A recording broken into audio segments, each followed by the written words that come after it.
wake up the whole world. Now was a high time to awake out of sleep. Today I'm going to show you the seed of the new world order and also the mark of the beast that they already have. All they have to do is enforcing their law. The whole thing is tied with religion. That's why Revelation chapter 13 verse 17, the Bible says no one can buy or sell. Notice. It's a great honor for me. Thank you so much. Friends, I'm going to give you a little history and then I will tell you the power behind the scene, the new world order. Constantine was the one who united the church and stayed together. Notice, during dark ages, pagan Rome, when he marched them to Tiber River, they said they was baptized. So when they came to the church, there was idol statue worshippers. So when they brought their statues in Roman Catholic Church, they start naming them Christian name, Jupiter and all this thing. They call them Peter and Rosary and all this paganism that they brought to Roman Catholic Church. And some of the Christians they don't like, so they protest against. That's why they call them Protestants or Protestant. So they set up their Jesuit order during 1500. The reason they set their Jesuit order is to destroy the Christians that they protest against their paganism. They also infiltrate the state to control the whole world. The Jesuits, they created Masons, and now they got Skull and Bones, Illuminatis, all them secret societies, friends.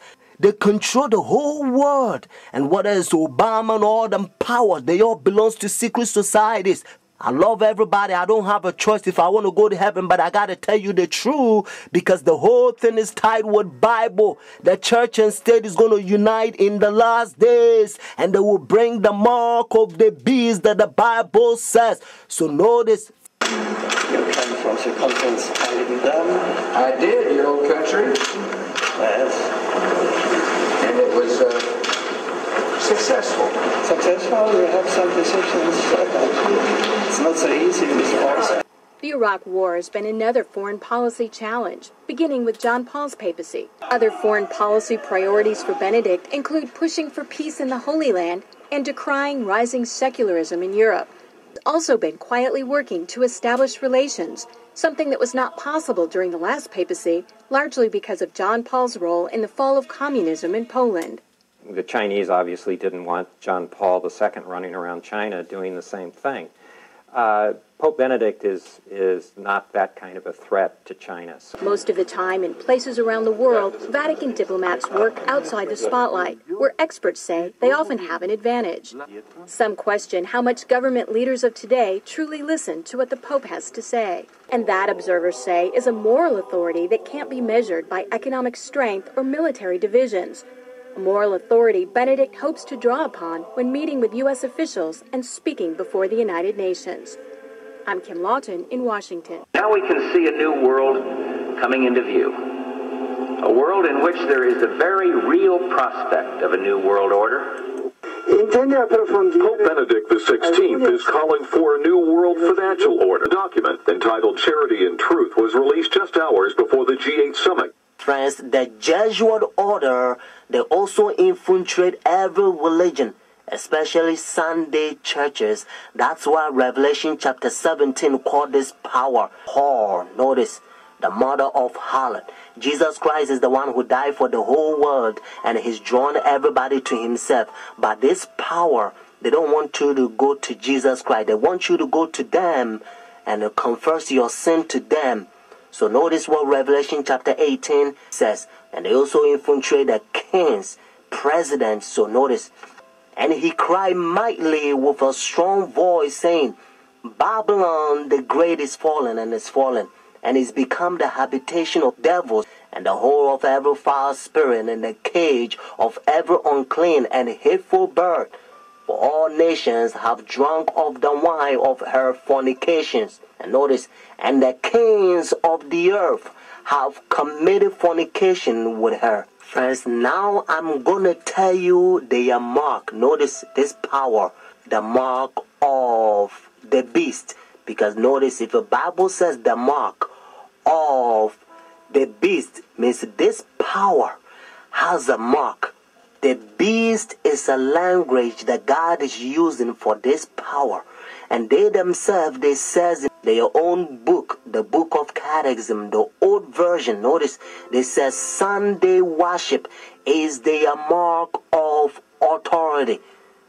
The new version, they don't use the word authority, but at least, thank God, they still admit it. Even the new version of Catechism, they still says they changed the Sabbath from Saturday to Sunday. Friends, the mark of the beast is now worldly speculations that sometimes you hear. Some people says, well, it's computer chip, but unfortunately you don't find in the Bible.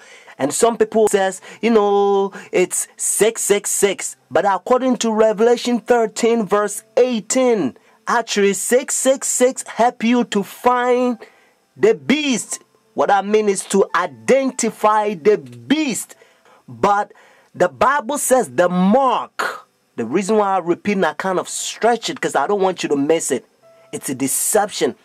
Notice the mark of the beast. It's clear. It means the power, the beast has a mark. Constant to change the Sabbath from Saturday to Sunday. But unfortunately, Sunday churches, they adopt sun worship day for so many years. They don't want to get rid of it.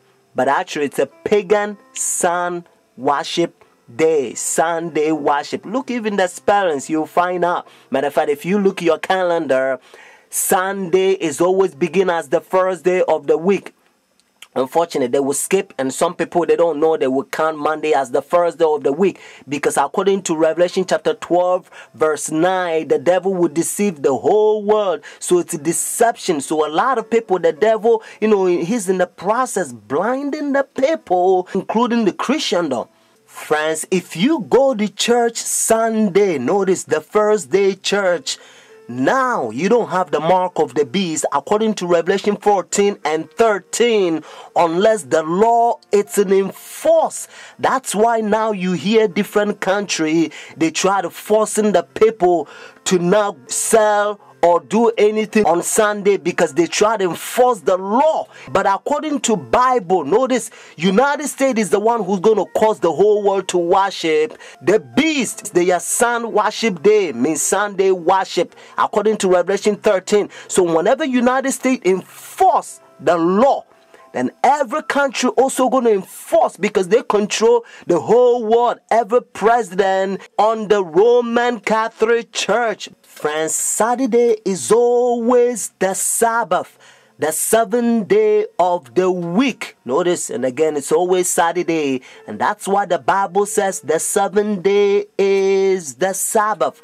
Jewish nation, even though I'm not Jewish, they still keep the Sabbath Saturday. And also encyclopedia, you will find it even different language. If you speak Spanish, Sábado means Saturday. You can also find in the Bible, according to Genesis chapter 2, verse 2 to 3, you're going to find out that God created heaven and the earth 6 days, and the 7th day he rested, and that 7th day it's Saturday. And then Jesus Christ, remember, when Adam and Eve they sinned, Jesus Christ came to redeem our soul, and he finished his work 6 days, Friday afternoon. Remember, that's why they call it Easter Friday or Good Friday. It says it is finished Friday, and then he rested Saturday, just like he rested Genesis chapter 2 verses 1 to 3. And Sunday, the early day in the morning, you will find in the book of Luke chapter 24 verses 1 to 3.